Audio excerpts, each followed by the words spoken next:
আমাদের প্রিয় নেতা বাংলাদেশের 18 কোটি মানুষের আশা আকাঙ্ক্ষার প্রতিফলন, যিনি বাংলাদেশের আন্দোলনকে বেগবান করেছেন।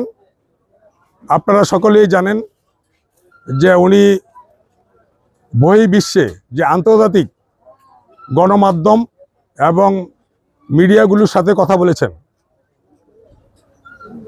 ওনার বাবাও ছিলেন একজন মন্ত্রী, শহীদ রাষ্ট্রপতি জিয়াউর রহমানের মন্ত্রিসভার সফল খাদ্যমন্ত্রী। ওনার ছেলে ডক্টর আব্দুল মঈন খান এশিয়া মহাদেশের প্রখ্যাত শিক্ষাবিদ, 5 বারের এমপি, এইবারের মন্ত্রী নিয়ে 4 বারের মন্ত্রী। উনি সফলভাবে বাংলাদেশের জনগণের জন্য দিন রাত পরিশ্রম করেন এবং বাংলাদেশকে কিছু দেওয়ার জন্য, বাংলাদেশের মানুষের মৌলিক অধিকার, গণতন্ত্র ফিরিয়ে আনার জন্য উনি দিন রাত কাজ করেছেন। নরসিংদীর অহংকার, বাংলাদেশের গর্ব।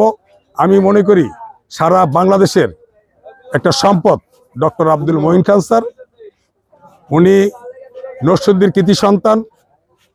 আপনারা সকলেই জানেন ওনার বাড়ি নরসিংদী থেকে একজন 20 বছর পর এলজিআরডি মন্ত্রী হয়েছেন।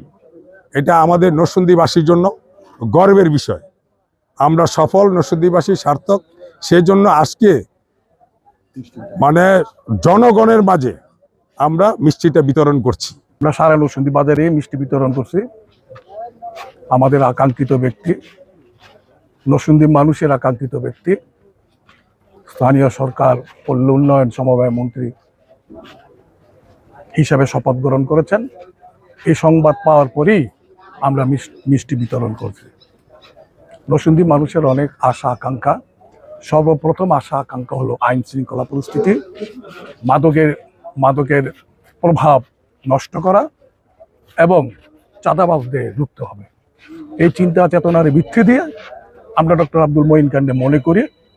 ওনার বাবা এই এলাকার থেকে প্রথম এমপি হয়েছিলেন এবং তারপরে উনি খাদ্যমন্ত্রী হয়েছিলেন। উনি ওনার জীবন দশায় নরসিংদীতে অনেক উন্নয়নমূলক কর্মকাণ্ড করেছেন। শাহ সাহেব উল্লেখ করেছেন। আমাদের ধারা হলো, আমাদের বক্তব্য হলো একটা সঠিক রাজনৈতিক গতি ধারাকে পরিবর্তন করে নিয়ে আসার জন্য আমাদের এই অগ্রযাত্রা।